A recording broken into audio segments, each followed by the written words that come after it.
My name is Constantine Baucus, and I'm Director of the Asian Studies Program at UMBC.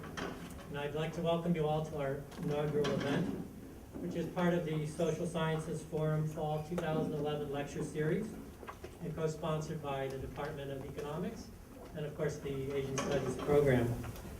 I'd particularly like to welcome those visitors who are new to UMBC, and a few who haven't visited for some time. We hope to see you back more frequently and at our future events.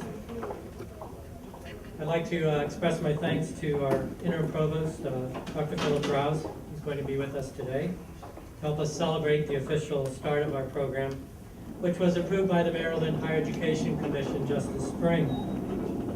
Of course, we're especially honored to have as our speaker today Ambassador Demetrios Marantis, Deputy U.S. Trade Representative, whom I'll introduce more properly in a few moments.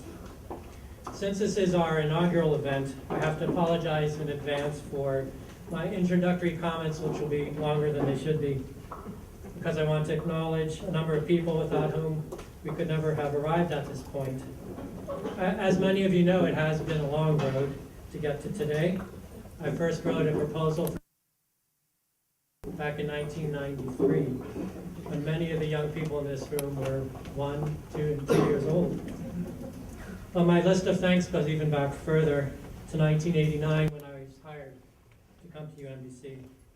My position was then created by, or largely through the efforts of a colleague, Ka-che Yip, who unfortunately cannot be here today, who convinced his colleagues that, yes, Asia had just too much history for one historian to cover it all himself.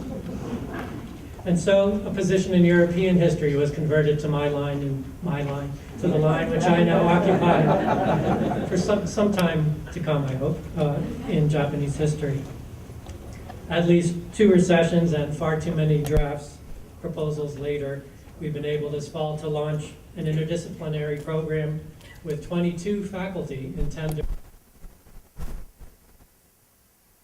been a number of individuals and offices, particularly the Office of the Provost under Elliot Hirschman and now under Dr. Philip Rouse, the Dean of the College of Arts, Humanities, and Social Sciences under Rick Welch and now under John Jeffries, and former and current History Department chairs, John Jeffries again, Christy Lindenmeyer and Marjolaine Kars. Dr. Kars and my colleagues in history have been incredibly supportive of these efforts and are even to the point of lending the program office space until we can find a more permanent home of our own. This program has had widespread support across the campus, but I'd like to single out in particular the long-standing and enthusiastic support of Asian Studies on the part of Carol McCann, who I think is somewhere. Thank you, Carol. And Anna Maria Schwartz, I saw her. Thank you. Chair Anna Maria Schwartz is, of course, Chair of Modern Languages, Linguistics, and Intercultural Communication. It goes without saying that I'm grateful as well to UMBC's President, Freeman Hrabowski, during numerous elevator rides in the administration building. And if you've ever found yourself alone in the elevator with Freeman riding up to the 10th floor, you know what I'm talking about. He pushed me to keep trying harder and harder, even when I thought I already was.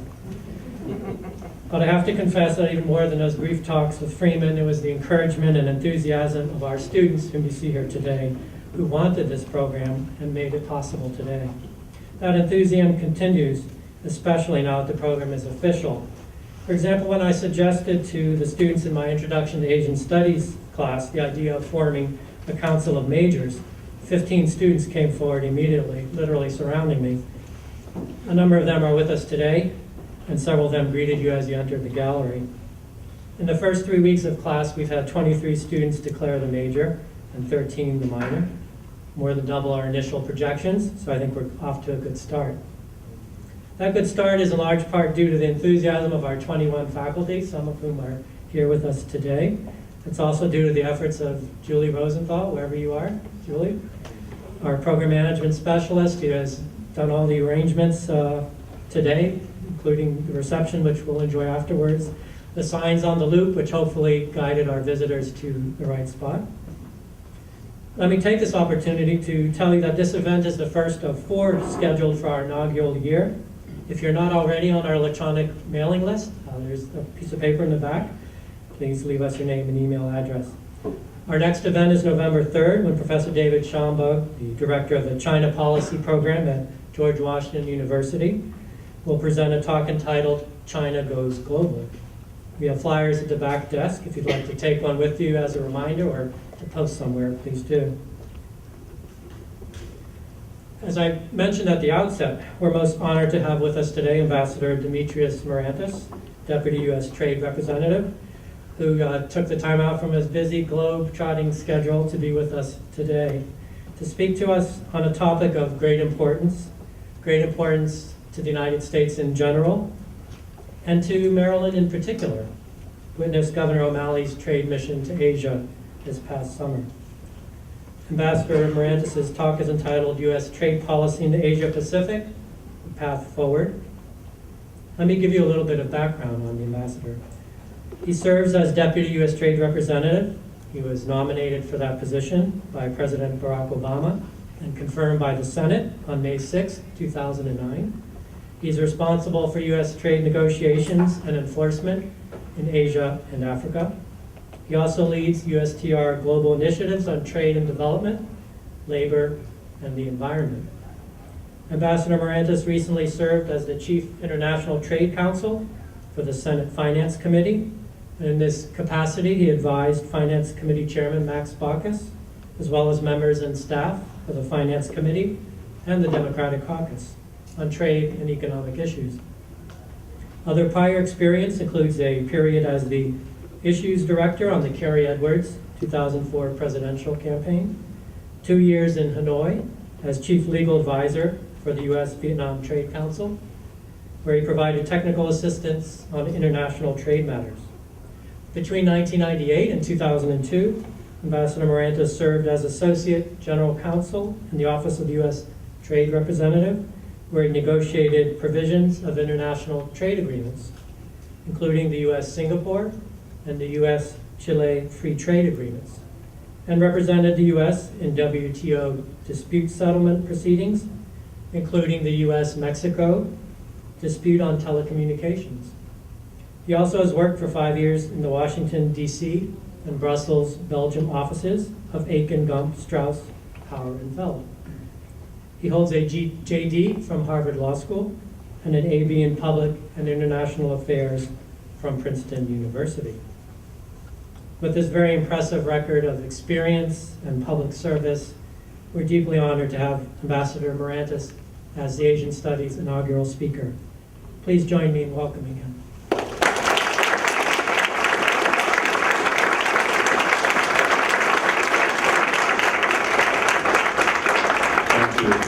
Very much. It's really great to be here today. Constantine gave a very sweet introduction, but he neglected to mention one very important point, which is that if you go on UMBC's website for the Asian Studies program and you click onto Constantine's bio, you see this really great picture of Constantine surrounded by all of these children up in the mountains in northwestern Vietnam. And he forgot to tell you in the introduction, more important than any of the professional things that I did, that I was the photographer of that. So that's a glaring omission, Constantine. I am so excited to be here today at the inaugural of the Asian Studies program. You all know how much work Constantine has done in terms of promoting an understanding of Asia and of Asian culture and of Asian history, whether it's learning and studying so deeply Japan's medieval history, or teaching us all how to appreciate the finer ways of drinking sake. Constantine has done a lot and so much in it, and has taught us all so much about Asian history and Asian studies, and so I'm so honored to be here as part of that today. My talk is going to be very informal. What I hoped to do today was to talk a bit about what I do in the U.S. government in terms of working on Asia and Asia trade policy issues, sort of giving a sense of the kind of work we do, why it's relevant, why you should care about it, and then leaving plenty of time for Q&As, because I think having a dialogue on these issues is probably more interesting to you all than listening to me drone on for a while. I think, starting out with sort of the existential question, like who am I and what do I do? Not a lot of people really know what trade is or what trade policy is or what the United States Trade Representative's office does. There's a lot of, I think, people have views about international trade, ranging from it's really great, I can buy a lot of, cool, cheap things from different parts of the world, to trade is a really dangerous thing because it has the potential to take jobs away from the United States. And there's a lot of interesting debate about the role that international trade plays in the United States today. And it really all hits its vortex when you consider Asia and China and all the challenges that we face around the world. I work for the U.S. Trade Representative, as Constantine said. What is that? It is a piece of the White House. It's part of the Executive Office of the President that's responsible essentially for negotiating and enforcing trade agreements. And as I talk about China and Korea and different parts of Asia, you'll get, I think, a better sense of what that actually means. But what the U.S. Trade Representative is, my boss, Ron Kirk, he's essentially, the Minister of Trade for the United States. He is the President's, chief trade guy, and is responsible, for negotiating the trade agreements that the United States is in the process of negotiating. And he's also responsible for making sure that those agreements, that our trading partners live up to the terms of those agreements. And I'll explain that a bit more as I go. Why is trade important? Trade is all about creating opportunities and creating jobs. That's really the bottom line of what trade policy is all about. We all know the economic climate that we face today. We all know the anxieties that we all have about employment opportunities going forward. One of the key ways that the President is focusing on trying to help fuel job creation and an economic recovery in the United States is through trade policy. Why is that? Because of exports. Exports are at the source of GDP growth and are at the source of job creation. It's long been clear that the United States has to increase its focus on trade as a driver of growth and focus on exports. If you look at statistics, or you just sort of think about this for a bit, it becomes pretty clear. In 2010, exports of goods and services from the United States accounted for over 13% of our GDP.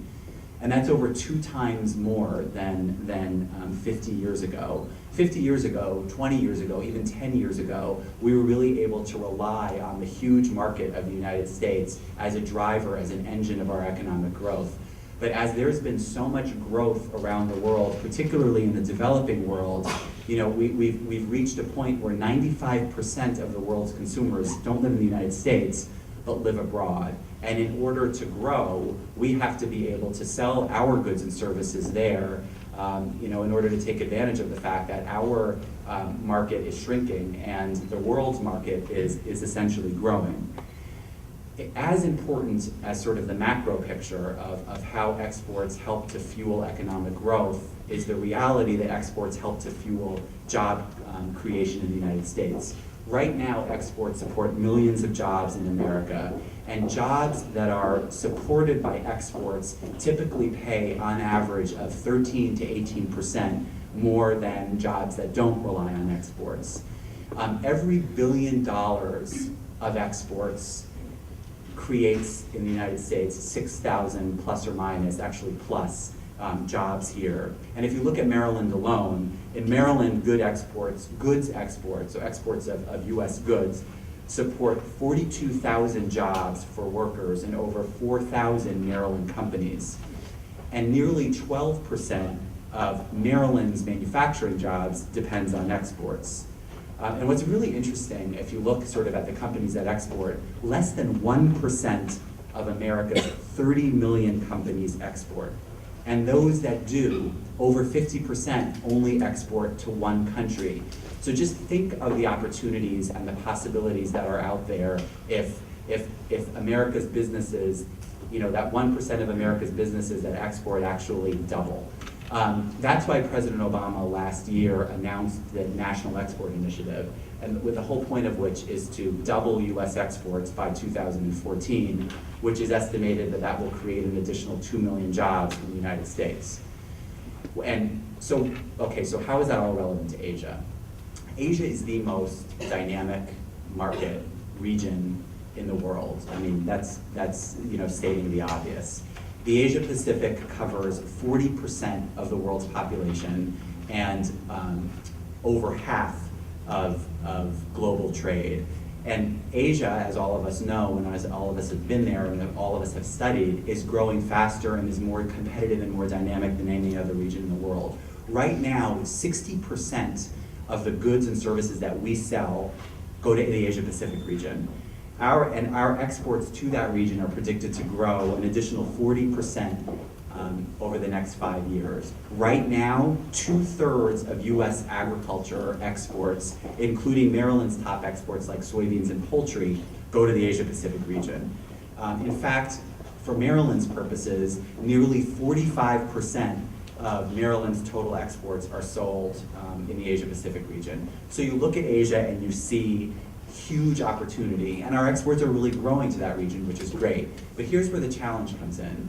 Our exports are growing to the region, but so are other countries' exports to the Asia Pacific region. And what we've seen over the past, in particular 10 years, is our competitive share in the Asia Pacific region is eroding. Even though our exports are growing, and even though opportunities are growing in the Asia Pacific region, our competitive position in various Asian markets is eroding. Look at Korea, and I'll talk a little bit more about Korea in a bit. 10 years ago, we had 24% of the share of Korea's market. We were the #1 exporter into Korea. Now we're #3. Our export share has gone from 24% to 7% in the past 10 years, at the same time that China's share has gone from 9% to 19%.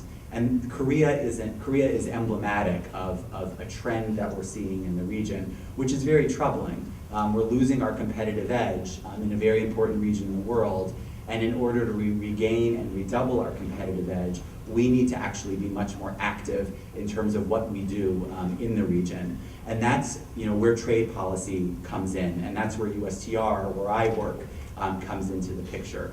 What we do is we try to go into a market like Korea, like Singapore, like Malaysia, and work to negotiate a trade agreement that reduces trade barriers.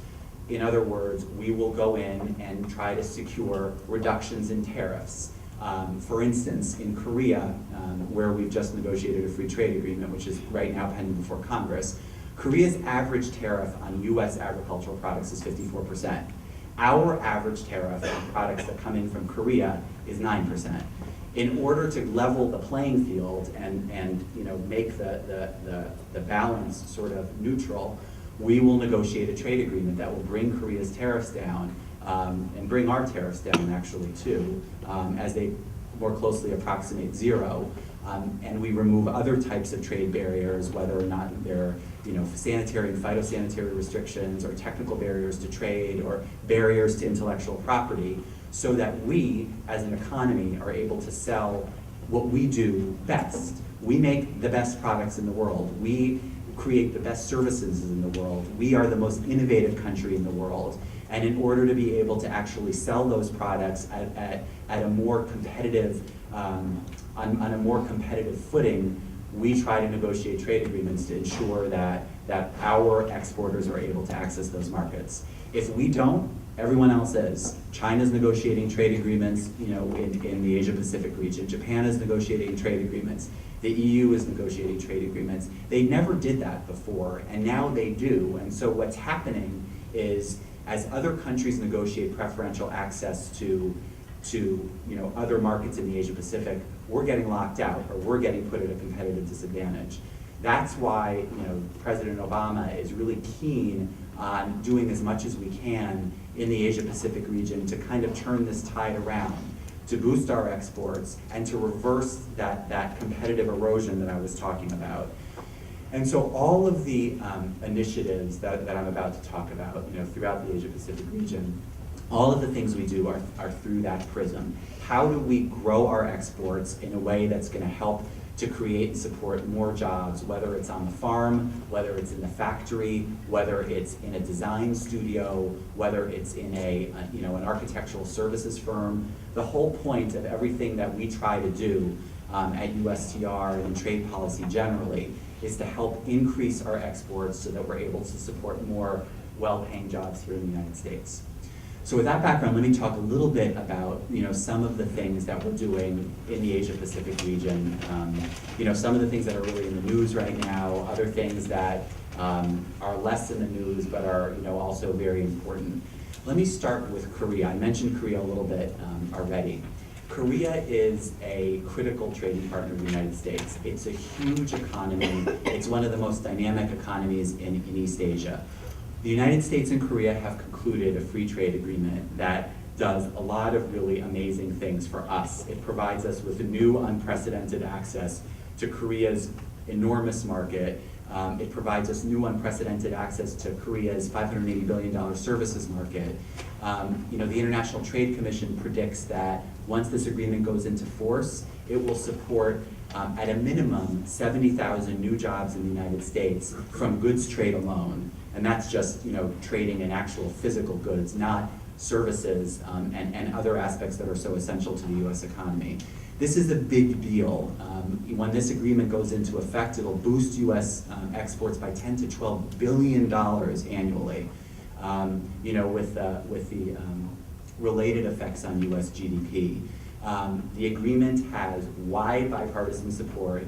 It's about to be presented to Congress now for a vote as to whether or not the United States should approve this agreement. It's going to pass. It's going to pass overwhelmingly, and it's a really good thing for all of the reasons that I've discussed. Korea has had major issues, in the past with respect to being a somewhat closed market, particularly for agriculture and for certain industrial goods. And this agreement really makes that market wide open. What's interesting about Korea is the agreement was concluded a number of years ago, but it faced major political opposition in our Congress because there was a perception that it didn't go far enough to address long-standing barriers in Korea's automotive market. So when President Obama came into office, he said, he basically said, I'm not going to present this to Congress until I fix this problem. And so we spent, and I could talk about this more in Q&A, sort of talk a little bit more anecdotally what these negotiations were like. But we spent basically a year trying to work with all of the stakeholders who care about this issue in the business community, in labor unions, in Republicans in Congress, Democrats in Congress, to try to figure out how we can take an already good agreement and make it better, particularly in the automotive sector. And so we had some very difficult, tough and contentious negotiations in Korea with our Korean counterparts, but were able to strike a deal that made the U.S.-Korea Free Trade Agreement a better agreement from our perspective.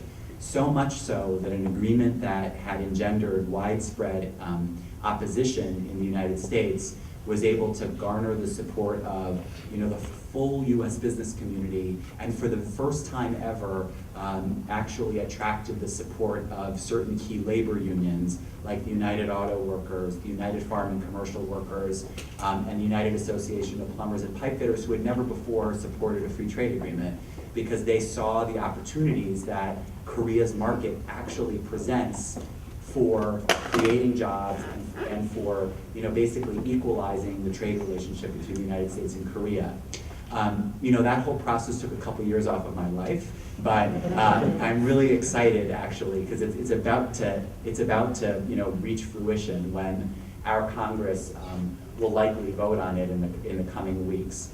So pay attention to the the news because actually this will make news. It's a big deal. It's a huge deal for our economy, and it's a huge deal for Maryland too. I don't want to bypass that either.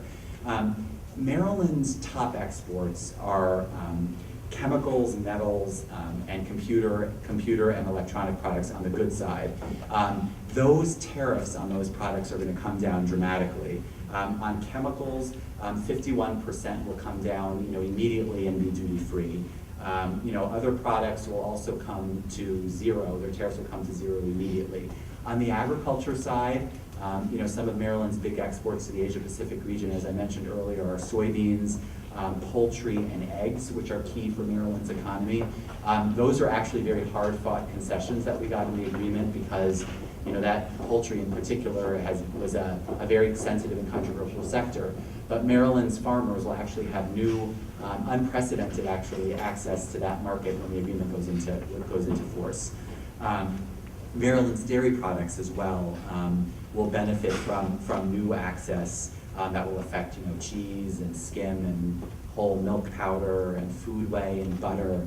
So this, if you look across basically sectors and you look across states and you look across districts, this Korea agreement is a big, huge deal and a big, huge win for the American economy. And so we're actually very excited that we are poised finally, after a lot of hard work and a big, huge roller coaster ride that with the Koreans, with our Congress, with our stakeholders, that we're finally in a place where it will get done.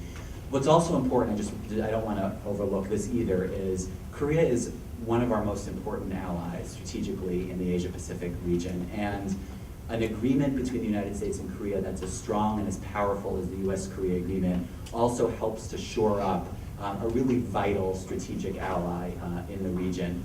Korea's president, President Lee, is coming to the United States for a state visit in mid-October, and will be a great opportunity to show him the progress that we've made on this agreement and getting it through our legislature, as well as to really underpin the very important alliance between the United States and South Korea. So that's one of the big things that we're working on in the wonderful world of trade policy. Another issue that I wanted to touch on is something else that's in sort of near and dear to my heart and that I've been spending a lot of time working on. We are in the process of negotiating a new trade agreement called the TransPacific Partnership. It's a regional trade agreement in the Asia-Pacific that right now includes 9 countries: the United States, Vietnam, Malaysia, Singapore, Chile, Peru, Brunei, and I'm missing a couple. Australia and New Zealand. You can't forget our partners in Oceania. This is a really big deal. It is, again, the whole point of this Trans-Pacific Partnership, we call it the TPP, is again to take advantage of the unbelievable strength and competitive opportunities that the Asia-Pacific region presents for the United States. It is, again, as I said earlier in my remarks, the most dynamic region, and the entire point of the Trans-Pacific Partnership is to really harness the export opportunities that are there for the U.S. It's also the first time that we have thought about a trade agreement and new provisions of a trade agreement in a number of years. There has been a lot of angst, as you may know, with respect to international trade, as I alluded to a little bit earlier in my remarks. And the TPP has given us the opportunity to spend a heck of a lot of time with our stakeholders in the United States across the spectrum of interests, from the business groups to the labor groups to public health groups to environmental groups, to think about, is the manner in which we've been negotiating trade agreements the right approach, or do we want to look and do things a little bit differently as part of the Trans-Pacific Partnership? And as a result, we have put forward some really exciting new proposals in the Trans-Pacific Partnership, basically to underpin that this is the first high standard new 21st century trade agreement that anybody is negotiating. We have put forward proposals, for instance, in the area of environment, that really helps to bring conservation issues as they deal with the oceans and fisheries and logging issues to a new level. we have tried to better integrate small and medium-sized enterprises who are really the engine of not just our economy, but the global economy, and help integrate them more into international trade flows so that they're able to take better advantage of the provisions of trade agreements. We have these really exciting new proposals that deal with regulatory coherence so that countries don't use regulations as an excuse, as a disguised barrier to trade.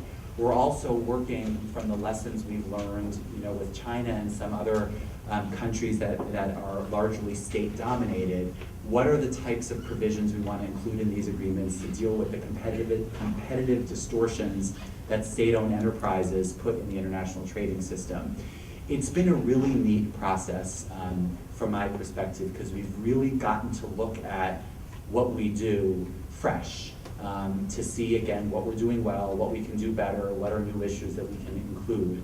The TPP negotiations started about a year and a half ago. We just concluded the 8th round in Chicago during the week after Labor Day.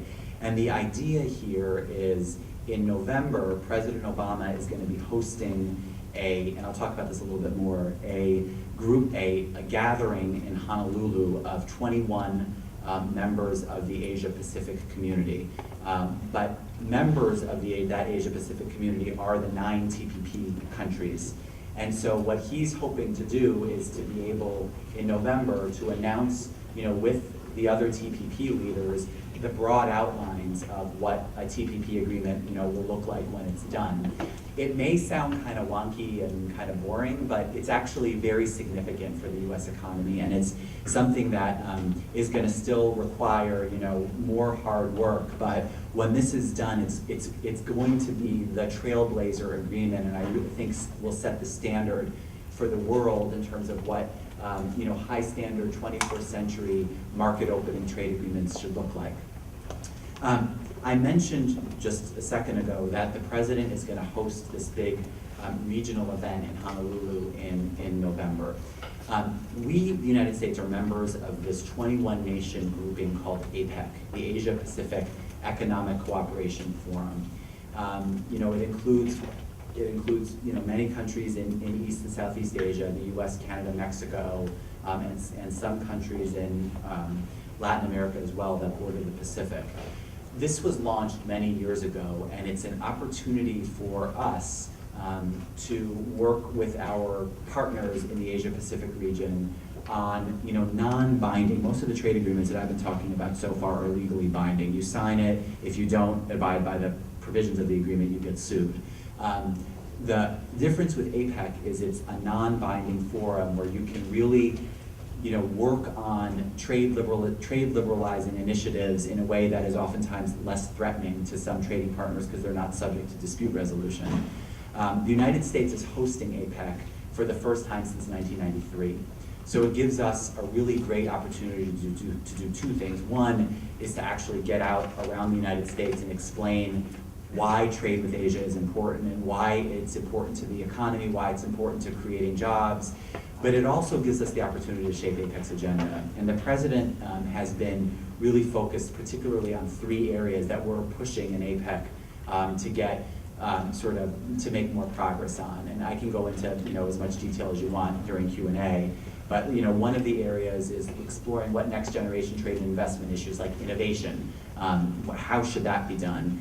The second issue is how can we do more on trade in environmental goods and services that serves as a way of helping to buttress, everybody's shared view of the importance of the environment and the importance of trying to use all of our different disciplines, whether it's trade or whether it's climate negotiations, to help foster and preserve the environment. And the third priority of the president is to try to help to promote more kind of regulatory coherence and cooperation in the region. So again, this is something that's going to happen in the middle of November. It's going to be a big, again, something that will be, sort of the focus of the news for the time that the president's there. We're working, it's working hard to get consensus with 21 economies that are as different as Papua New Guinea, China, and the United States, but that's sort of the challenge. China. I want to talk a little bit about China too, because that's really one of the largest challenges that we face in the trade space.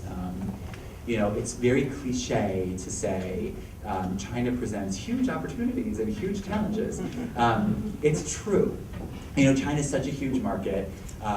There's enormous interest on the part of U.S. businesses across sectors to penetrate that market, to export more to China. You know, the growth of China's economy, the growth of China's middle class prevents very real opportunities for our exporters. But we face major challenges in our trading relationship with China. And the trick that we have to you know, use at USTR is how do you manage the challenges in a way that doesn't throw the whole relationship into a tailspin. And it's hard because, you know, China raises not just economic issues, it raises political issues, and it's very hard oftentimes to navigate the challenges presented by China.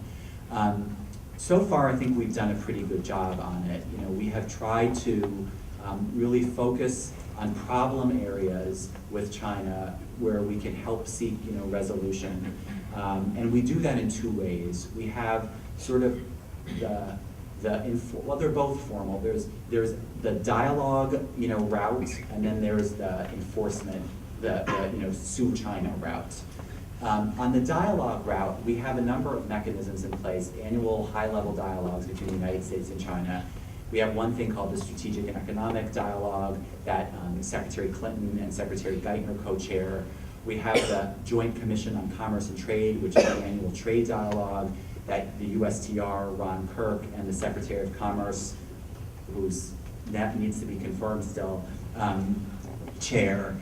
And we've made actually a lot of progress on a lot of issues with China over the past, particularly over the past year and a half, on, you know, seeking better protection and enforcement of intellectual property, trying to deal with standards issues that China may put in place that will discriminate in favor of Chinese companies versus American companies. We've been working on securing better access for U.S. you know, farmers and ranchers in exporting their products to China. Where dialogue doesn't work, and sometimes it doesn't work, we have recourse to the World Trade Organization's dispute settlement mechanisms. China joined the World Trade Organization in 2001. You know, there's a lot of debate still about whether or not that was a good thing. In my view, it was a very good thing because it anchored China to a rules-based international trading system where it's very clear what the rules are and what can be done and what can't be done. And when China does something that's violating the rules, we will bring them to dispute settlement. And there have been a whole slew of cases over the past 10 years of China's membership in the WTO, whether it deals with agriculture, services, goods, where China is not complying, we sue them, and typically when we win, which is usually, China will bring its legal regime into compliance with WTO rules. The challenge we face, though, is not everything is disciplined by the WTO. And so there's this gray area out there where not sure if the rule covers it, maybe it does, and that's where the challenges we face with China. When it's pretty cut and dry, we sue China, they lose, they come into compliance.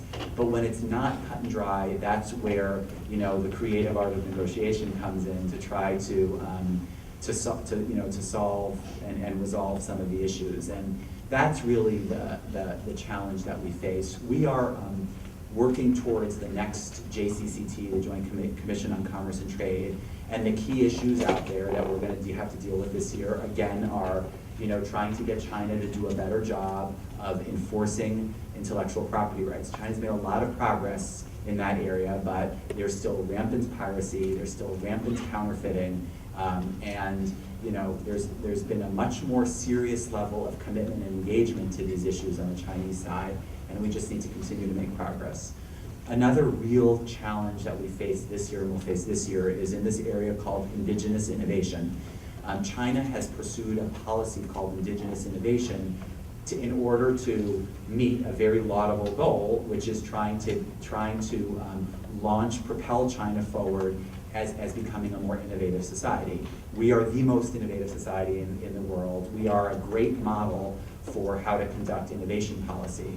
China has adopted in many cases an approach where it's sort of mandated, you know, if you follow this standard, you will get certain preferences. If you develop your intellectual property in China, you will get certain preferences. And oftentimes the preferences, most time the preferences will go to indigenous Chinese standards, indigenous Chinese brands, or intellectual property that's you know, developed in China. That's a real problem.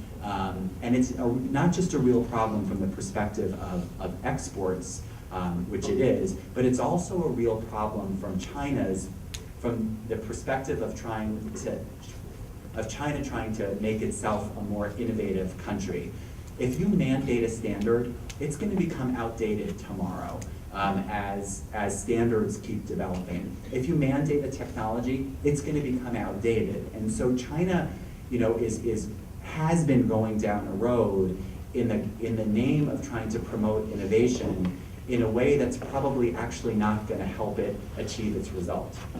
You know, and it's also discriminating against U.S. you know, goods and services, you know, as well. So it's a very tricky issue, and there are different forms that that this comes up. And the latest form has to do with new energy vehicles like electric cars, where you know there are requirements coming out of China that if you want to sell an electric car in China, you have to do it under a Chinese brand. Well, the Chevy Volt is the Chevy Volt, and if they want to, you know, be able to sell that car in China, they should be able to sell it as the Chevy Volt, not as, you know, under a Chinese brand. So there are issues like this that we're trying to deal with, you know, with China right now.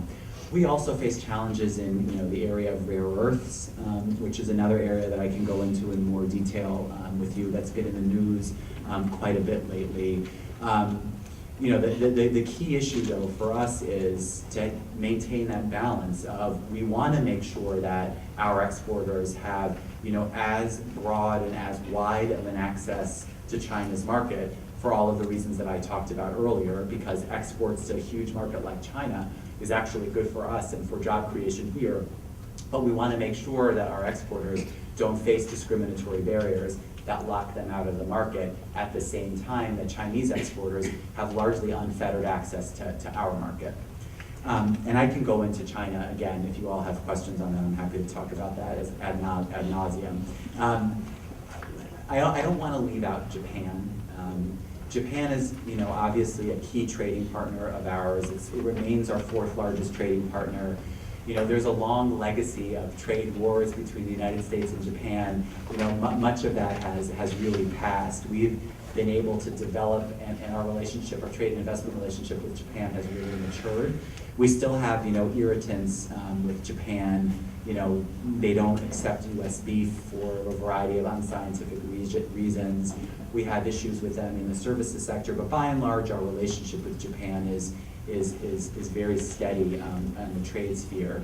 Japan has been dealing with the trauma, you know, caused by the earthquake and the tsunami this year, but Japan is thinking about whether or not it's in its interest to become a member of the TransPacific Partnership, this agreement that I talked a bit earlier about, this 9-country agreement. And it's a real challenge for Japan because Japan has had a history of, you know, a closed agricultural market, and usually in trade negotiations, Japan doesn't always want to, you know, open up its agricultural market for fear of competition. And so for Japan to join the Trans-Pacific Partnership, it's going to have to make some really hard choices. And the Japanese government is doing that right now. They're thinking about whether or not this makes sense for them, this makes sense for their economy. You know, always littered in the Japanese press these days are articles about whether or not Japan should join the Trans-Pacific Partnership. This is really a major policy issue that Japan is struggling with right now. Our position on this is, you know, Japan has to make the fundamental decisions that it has to make, and you know, if it's ready to do that, you know, we're obviously interested in having the Trans-Pacific Partnership be a platform for regional integration in the Asia Pacific. It's not meant to be a static agreement of 9 countries, but as new countries become willing to take on the very high standard obligations that the Trans-Pacific Partnership will require, we would obviously be interested in any economy that would want to do that. Let me stop there. I mean, there's a lot we could talk about Taiwan, like move out of the Asia Pacific and talk about India. I also cover Africa. If anybody has any questions, that's maybe a little bit outside of the scope of this Asian Studies program here, but that's essentially, sort of, let me end where I started, which is all of these things I talked about, China, Korea, the Trans-Pacific Partnership, APEC, they're all done from the one prism that I talked about at the beginning. How do we use trade policy to boost U.S. exports? And how do we use trade policy to boost U.S. exports in a way that maximizes and creates as many U.S. jobs as we can? That's the lens, through which we, do our work every day at the Office of the U.S. Trade Representative, and I'm happy to, answer whatever questions you may have. That's it. Yeah.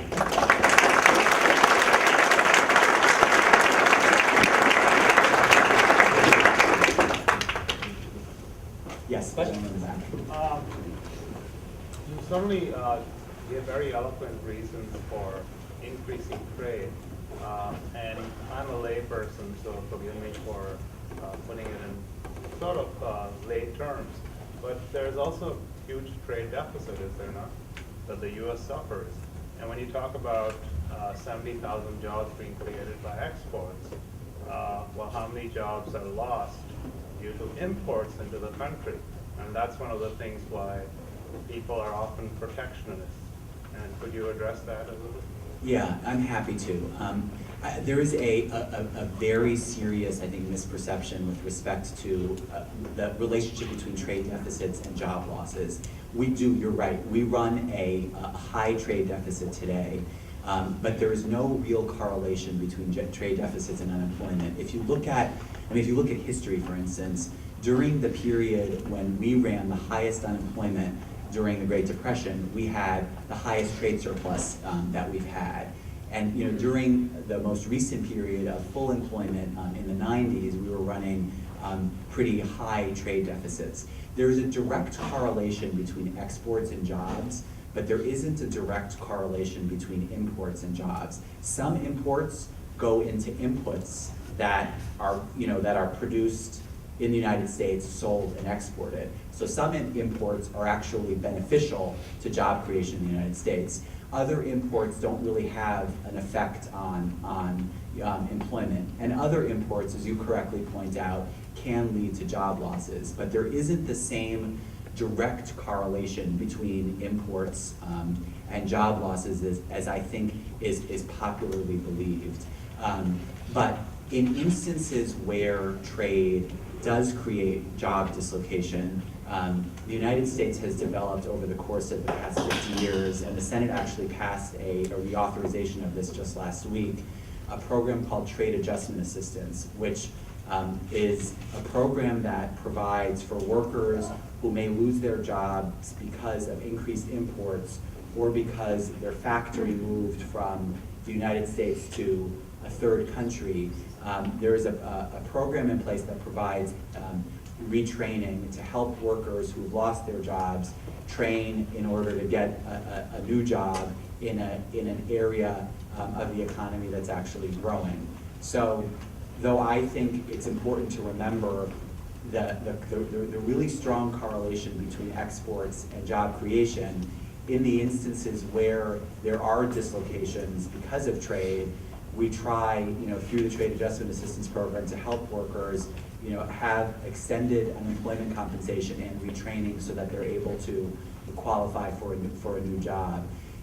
The program, Trade Adjustment Assistance, that I was just referring to, again, the Senate just passed a reauthorization of it last week for 2 years. It was very controversial, getting this reauthorized. Trade Adjustment Assistance has been a bedrock of U.S. trade policy since President Kennedy. Bipartisan, Republicans and Democrats have strongly supported it. It got caught up a bit in sort of the partisan politics recently, but we were very happy that the Senate passed its reauthorization last week, because it's very important as we move forward with trade agreements like with Korea that we have this program in place for sectors where there may be dislocations. Hi. We'll start with you, and then we'll go back. Thank you. My name is Erosion, and I work for American Council for International Education.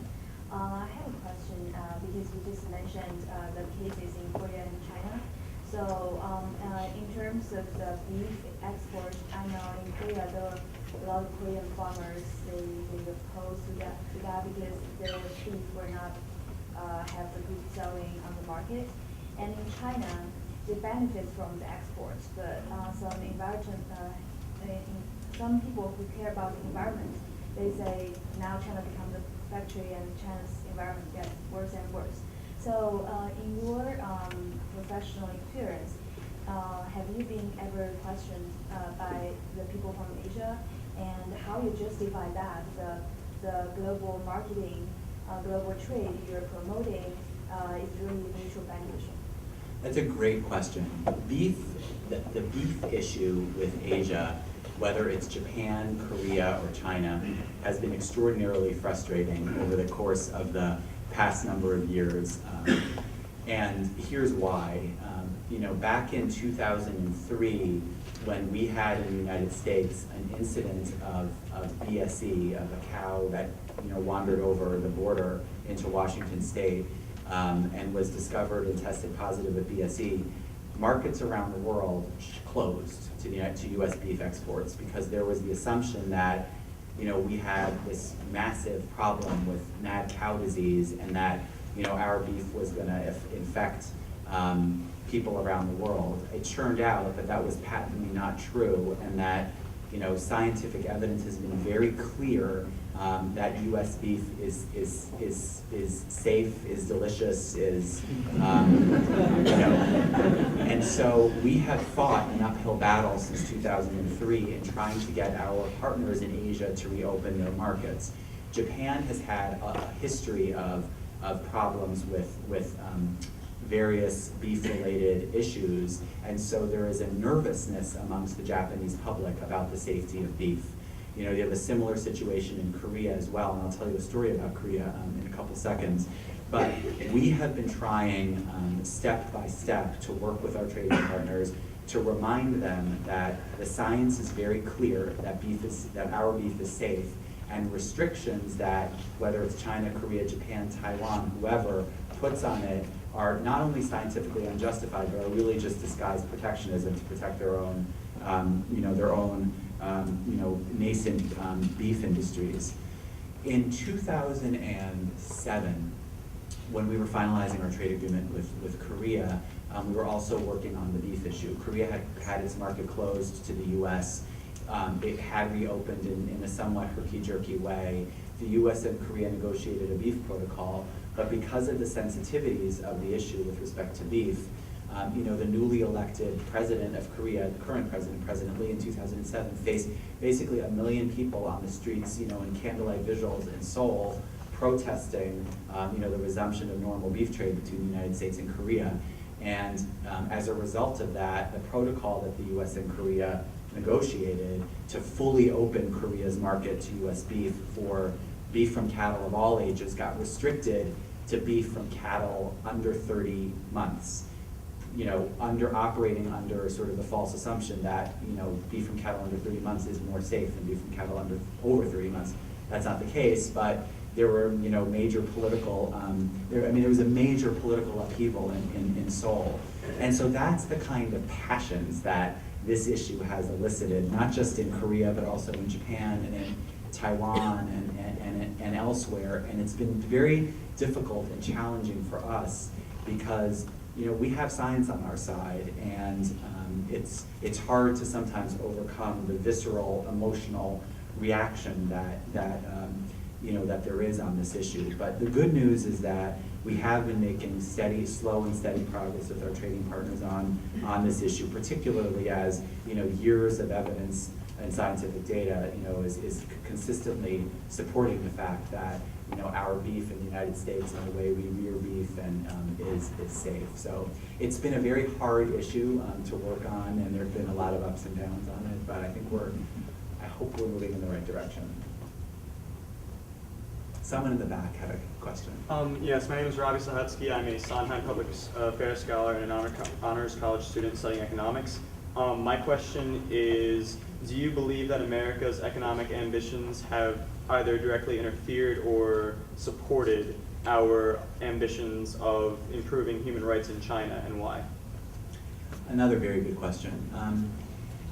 Yes, we have major human rights challenges in China, and there is sort of a little bit of a separation between, what I do in USTR and what, the State Department and others do specifically with respect to human rights. But the whole idea of trade and of locking countries to international rules, one of the main benefits to it, and we've seen this actually in China as well, is trying to infuse transparency and the rule of law into sort of normal economic discourse.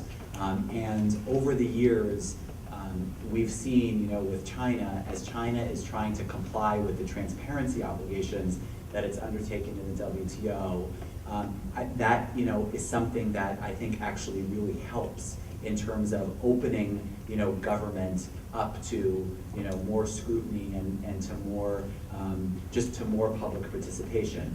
But are there still major human rights challenges we have with China? Yes. But we have, I think, because of the trade relationship, and because the trade relationship fosters a lot more contact between the United States and China, for instance, it gives us more of an opportunity to raise concerns that we may have outside of the economic sphere as well.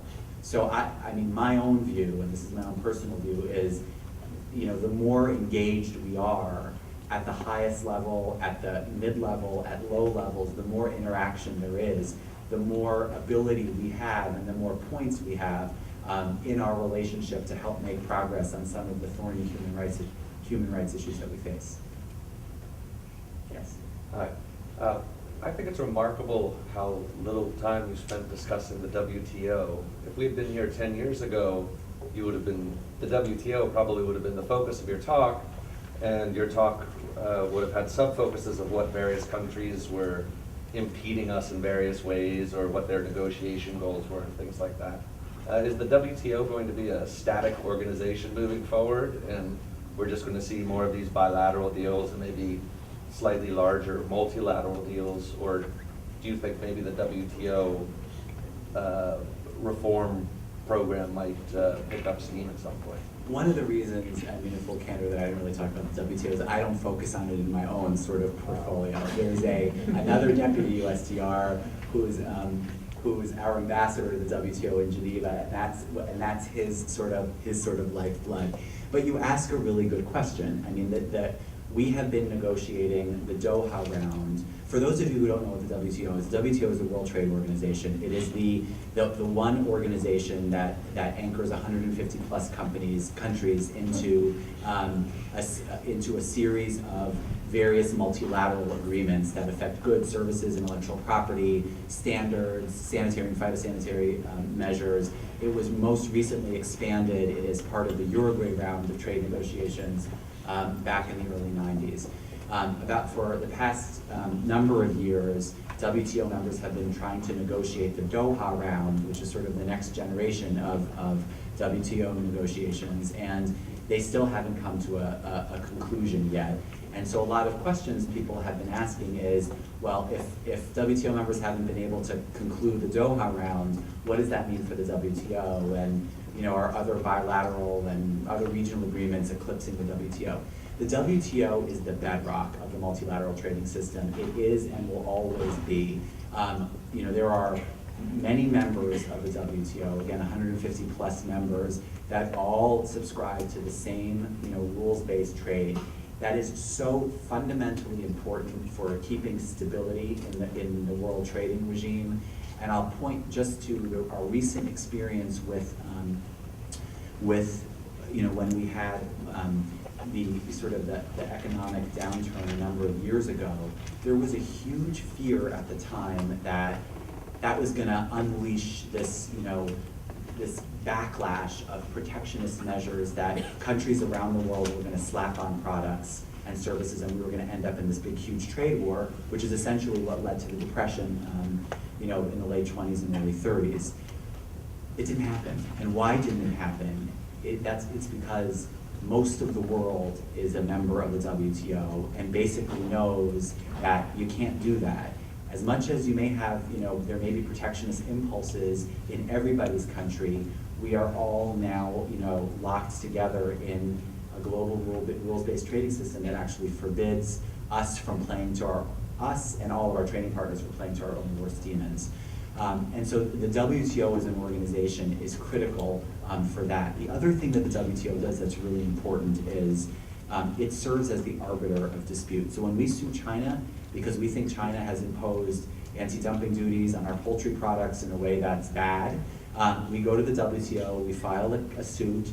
There is a panel of 3 arbiters that will, hear our side, hear China's side, and make an independent decision. That's really important because if we tell China you're doing the wrong thing, are they going to listen to us? I don't know. If we sue China in the WTO and the WTO says, you're doing the wrong thing, it carries the imprimatur of 150 plus countries, and no country wants to look like it's standing outside of what it's supposed to be doing in the world trading system. The challenge, though, is what comes next in the Doha round, which has sputtered a bit in the past few years. And that's something that I think a lot of hard work is being put into, both in the United States and around the world with our trading partners. But the WTO is really still the anchor of the multilateral trading system and will always be. Yes? Hi, I'm just wondering, how do you react to countries that they have their own small domestic industries and they want to grow those industries to be at a level where they can compete with other industries in the world, and they use tariff barriers basically to the infant industry argument, where they try to protect their industry to grow it to a point where it can export to other countries. There's certainly benefits from reducing trade barriers, but does the U.S. Trade Representative also respect the wishes of other countries to grow their industries to a point where they can be competitive on the world stage as well? Not through protection. There are lots of ways of growing your industry in an open economy, and that's something that you see around the world. In economies that are really struggling. Like for instance, I know this is about Asia, but let me give you an example from Africa. I was in Liberia a few months ago. Liberia, one of the poorest countries in Africa, one of the poorest countries in the world, torn apart by a horrible war, and they're trying to rebuild their economy right now. And we in the United States provide trade preferences to countries in Africa through a program called AGOA, the African Growth and Opportunity Act. And that basically allows, if you're going to send a product to the United States, you can do so basically duty-free. So we try to help to incentivize, that's not really a word, we help to provide incentives for development by opening our market. So I got to Monrovia and I went to a factory that just started exporting to the United States for the first time, and they're producing these really beautiful organic cotton t-shirts, and really nice t-shirts that go to Prana, that yoga apparel company. They're expensive t-shirts here in the United States. But we went to the factory that's producing some of these, and we had 45 Liberian women, all of whom had either been raped, who had their husbands killed, their children killed during the war, so ecstatically happy that they finally have a job and an opportunity. And the opportunity, they credit us for, because we've actually opened our market to their products, so they can sell expensive Prana t-shirts to the United States, have a job, and send their children to school. And that's, to me, what trade is all about and what it should be about. It's creating an opportunity through exporting. And so do you need protection to do that? No. I mean, you need an opportunity to do that. And what we can do, particularly for countries in the developing world, is help to open our market and provide the capacity so that a Liberian factory can open, employ 100 women, and sell things that we actually need here in the United States. And you can see that around the world, from country to country. The first thing, like South Sudan just became a country, one of the first things that they want to do is they want to figure out how they're going to be able to take advantage of trade opportunities, because they see that the power of trade can help create jobs and help grow their economy. So I think infant industry types of policies, I mean, they may work in the short term, but in the long term, they don't make those economies competitive. And they end up kind of backsliding afterwards. Yes? Yeah, I have a question which is kind of in a similar terms. You talked about market distortions that should be removed in order to have a free flow of goods and services and so forth. Now, the agricultural market is a very, very big issue for general developing countries because there are not too many products where that can be competitive except of the agricultural market. But exactly in that market, the United States and the European Union have really, really huge subsidies that they're giving to their own farmers in order actually to sell their agricultural products abroad. So for instance, as an example, corn produced in the United States is actually cheaper than corn produced in Mexico, although Mexican farmers live on a subsistence level from the corn. So how far is the United States willing to decrease the subsidies for the agricultural products in order to actually remove that market distortions in the agricultural market, the world market? That's another great question, and my answer to that is I think that the subsidies argument is really overblown. A lot of the distortions that are in trade come from very high tariffs that countries in the developing world actually have amongst each other. Our market is largely open. There are admittedly pockets where we still have subsidies or we still have higher tariffs on certain products. But in order to really unleash the power that trade flows can have in terms of creating opportunities in the agricultural sector, the very high tariffs that countries like India and Brazil maintain against products from other countries in the developing world, that's where the income generating benefits from trade liberalization will come going forward. We do have our own subsidies. You're absolutely right to point that out. And in the context of the Doha round, we have said that we are willing to address these issues, but not until other countries take similar actions to reduce extremely high, their high tariffs and other distortions in their market. And also, in some cases, like in Africa, again, for instance, a lot of the challenges of exporting agricultural products to the United States are more from competitive problems in Africa, in that you can grow beautiful agricultural products, but if you don't have cold storage facilities, they rot at the port before if they can even get to the port. If you can even get agricultural products or flowers from the interior of Africa to the coast, where you have issues at the border, corruption issues, bribery issues as you cross different borders. A lot of the problems, and we're trying to address those through capacity building and in other parts of our development policy.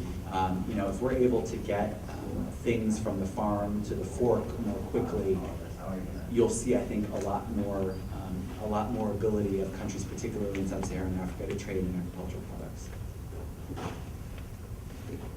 I've ignored this side of the room entirely. Yes? I was just curious, when you're thinking about this idea of regulatory transparency, where does labor standards or where do labor standards fit into that? Good question. So in our most recent trade agreements, the one that's pending with Korea, for instance, and we also have 2 trade agreements with Colombia and Panama pending, we have the highest standards, highest labor standards in those agreements than have ever been negotiated before. And the agreements require our trading partners to adopt and maintain laws that are consistent with the 5 core labor standards in the International Labor Organization, the right to organize, the right to bargain collectively, et cetera. Those are core parts of our trade agreements. The TPP, we haven't yet tabled our text on labor, but it's going to be, it will be similarly high standard to ensure that our trading partners in both the labor sphere and the environmental sphere maintain the highest levels of protection.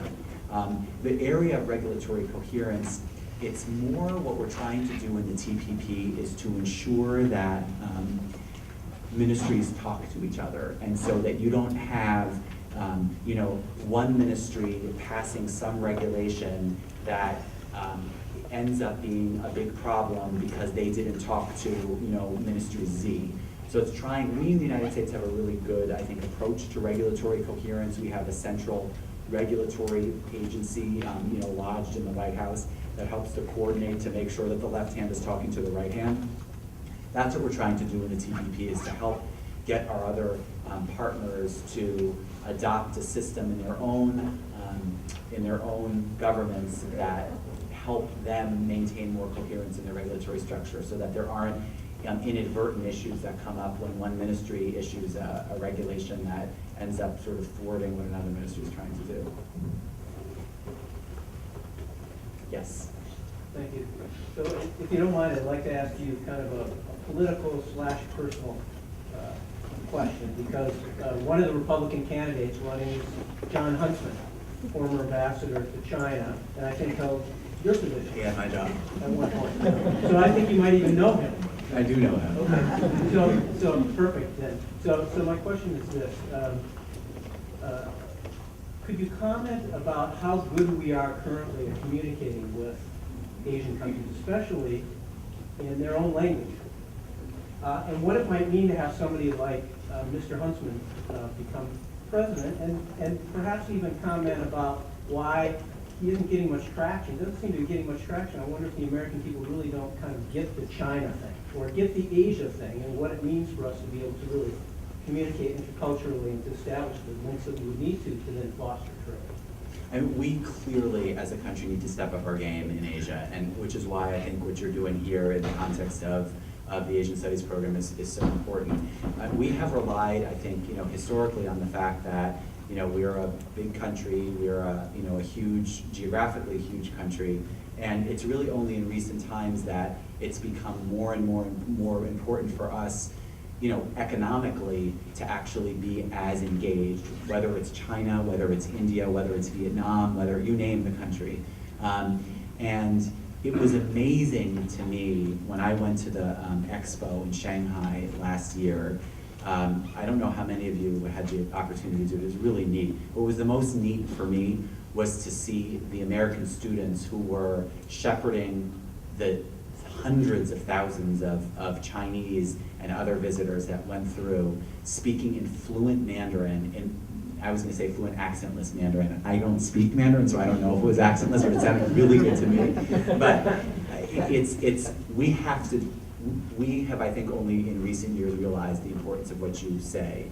And that's why I think, Constantine, what you're doing here is so important, because the more we understand our neighbors and partners around the world, the more successful we're going to be in dealing with them, the more successful we're going to be in being able to overcome the challenges that they provide.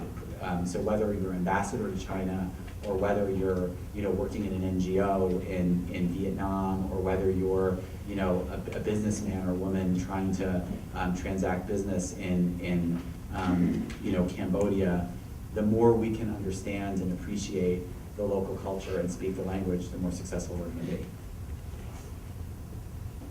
You mentioned that the environment is part of your agenda. What do you look at in how do you approach environmental conservation and goods? for example, do you guys have the power to change shipping lanes if that they're impacting like whale populations? And another excellent question. I mean, on the environment side, so our current trade agreements, what they do is they basically say, you know, countries need to adopt and maintain laws consistent with certain multilateral environmental agreements. You know, whether it's dealing with the ozone layer, whether it's the CITES treaty, and you also can't waive or derogate from your obligations under the trade agreement in order to secure some sort of environmental advantage.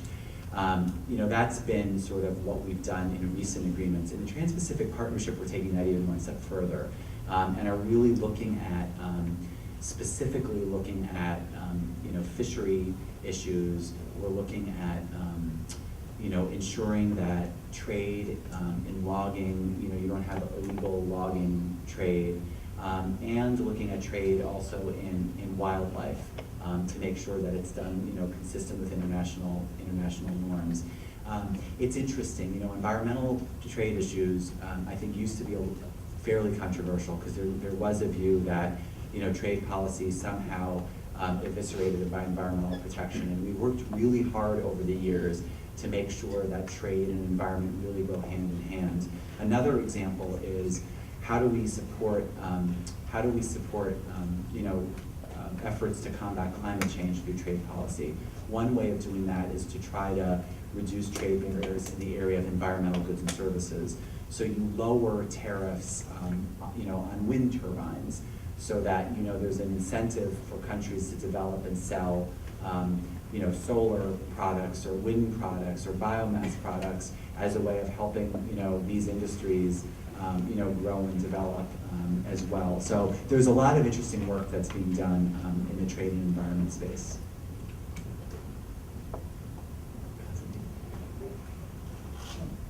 Has your work involved North Korea, and if so, could you talk a little bit about that?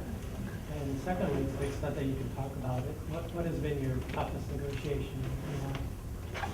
So with respect to we don't really trade with North Korea. We have sanctions against North Korean products. But interestingly, you know, South Korea about 6 years ago had developed this policy, its sunshine policy, as a way of trying to use, you know, economic tools to help, you know, spur better relationships on the Korean Peninsula.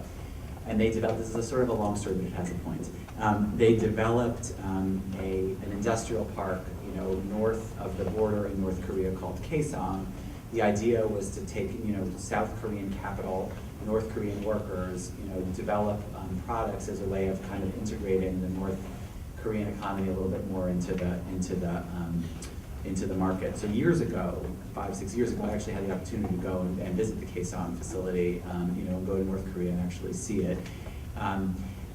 The recent deterioration of relations between, you know, North and South Korea has kind of put up a stall, I think, on the development of this whole Kaesong industrial complex. It's also become an issue with respect to this agreement that we've negotiated with Korea that's pending before Congress, because there's been a fear that if we enter the U.S.-Korea Trade Agreement into force, products that are produced in North Korea are somehow going to slip into the United States through South Korea. That, you know, argument is patently false. There are provisions in the agreement that guard against that, and the fact that we maintain sanctions against North Korea and don't trade with them prevents products in North Korea from entering into our market. But, you know, I mean, obviously North Korea is a huge, huge challenge, and I think conclusion and entry into force of this U.S.-Korea trade agreement, you know, really will help, again, shore up South Korea in terms of, you know, helping it maintain, you know, its very strong economy as it deals with the challenges from its northern neighbor as well. And in terms of like the hardest negotiation I've been in, I think I mean, again, like not to pick on the poor Koreans, but you know, the Koreans are really tough negotiators. I don't know if there's any Korean Americans in the audience, but you do. You know, they're very, very. The Korean government are very tough negotiators, and when we were negotiating improvements to this auto package that I was talking about earlier. It was a really hard negotiation. I didn't sleep a lot. I got delirious over the course of a couple of weeks.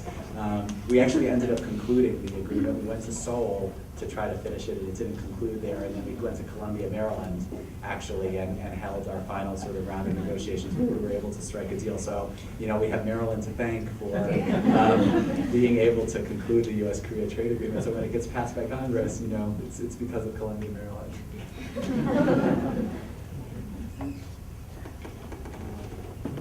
Time for one or two more questions. I'm just curious, as we've approached in a little over a year another election, with the possible change of an administration, how that affects the trade representatives and their job, and the continuity between other countries.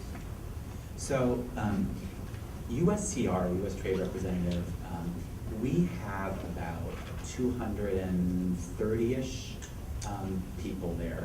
About 10% of that are political staff, and that will change, depending on the administration. My job is, I'm appointed by the president, confirmed by the Senate. My job is tied to, this administration. But the 200 plus people that are career staff, that are career civil servants, stay regardless of administration. And the way that USTR is organized, we'll have an office of Japan and Korea, a China office, a Southeast Asia office, and so there is an enormous amount of continuity at the career level in terms of negotiating with their counterparts in other countries. It's really just the political faces that will change and will come and go. I've been there now, I think 2.5 years. I can't tell if it seems like a lifetime or if it seems like a couple days, but yeah, most of this agency in particular is staffed by career civil servants. And does the policy change much, say, between a Democratic and Republican?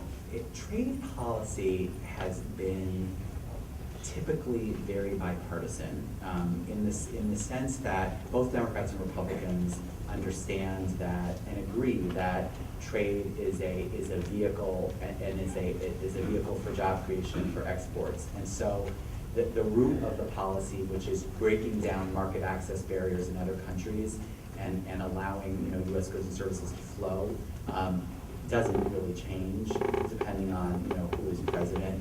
There are different emphasis. We will, I think some administrations will emphasize certain things more than others, but by and large, in spite of a lot of the fighting that you will see between Democrats and Republicans, including on trade, at bottom there really is a very strong consensus that dates back to basically 1947 that an open, liberal trading regime is in the interest of the U.S. is in the interest of the U.S. economy, and so at bottom there's a strong consensus between both parties. Please join me in thanking Ambassador